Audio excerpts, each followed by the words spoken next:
Good morning, students. So, today we are starting with the last topic of this chapter, understanding diversity. Now, we have to start with the diversity in India. Bharat में विविधता किस प्रकार की पाई जाती है, कैसे हुई है? India is a country of many diversities. We speak different languages, have various types of food, celebrate different festivals, practice different religion. But actually, if you think about it, we do many things that are similar, except that we do them in a different ways. हमारे भारत के बारे में कहा गया है कि बहुत सारी हमारे में विविधताएं हैं. हमारे देश में कई प्रकार की भाषाएं बोली जाती हैं, कई तरह के खान पान हमारे देश में हैं, लेकिन फिर भी हम कहीं ना कहीं एकता के सूत्र में बंधे हुए हैं, एक हैं हम. How do we explain diversity? A little more 200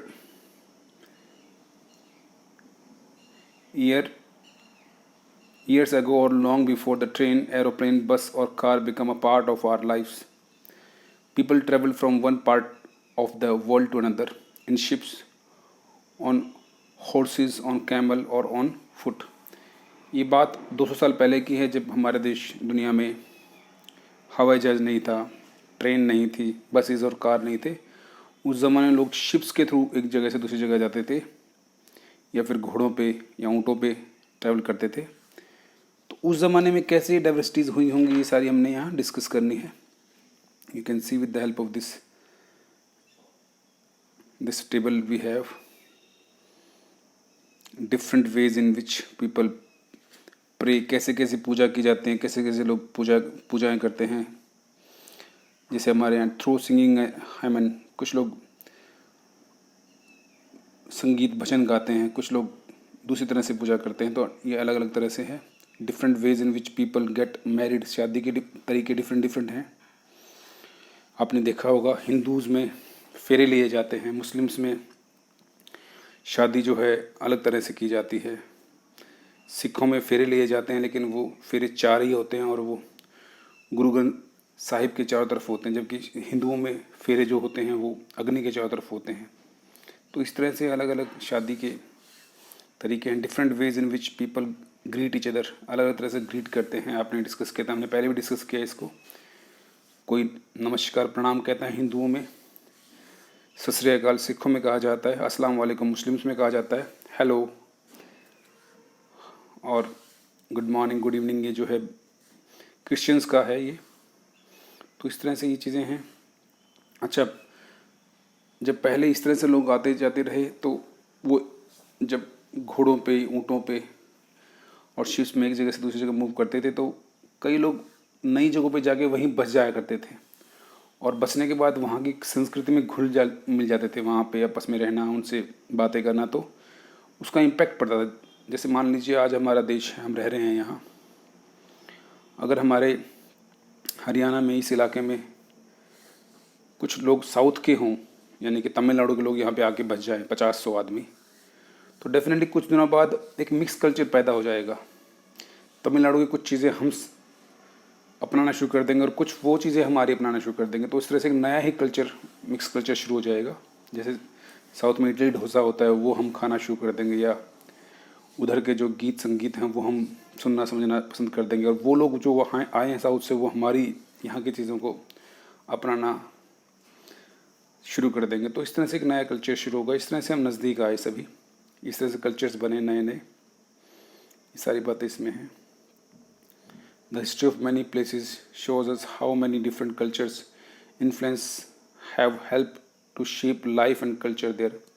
दस regions become very diverse because of the unique histories. Similarly, diversity also comes about when people adopt their lives to the geographical areas in which they live. For example, living near the sea is quite different from the living in mountainous region. अब ये भी संस्कृतियाँ बनी हैं. अब देखते हैं शहरों में रहने वाले लोग जो हैं, उनका संस्कृति अलग है, क्योंकि शहर के अनुसार जीते हैं वो. ऐसे ही डिफरेंट जगह पर रहने वाले लोग जो हैं, जो पहाड़ों में रहते हैं, उनका संस्कृति अलग है. पहाड़ों के लोग उस तरह से जीवन जीते हैं जिस तरह से पहाड़ों में जीना चाहिए उनको। वो अडॉप्ट है, उनको आदत पड़ चुकी है अंधेरे में मतलब रह सकते हैं, वो ट्रैवल कर सकते हैं, वो पहाड़ों पे चढ़ सकते हैं, कोई दिक्कत उनको महसूस नहीं होती है। हम लोग थक जाते हैं। ऐसे ही हरियाणा में रहने वाले लोग ज़्यादा दूध दही इसलिए खाते हैं क्योंकि यहाँ दूध दही मिलती रही है लगातार।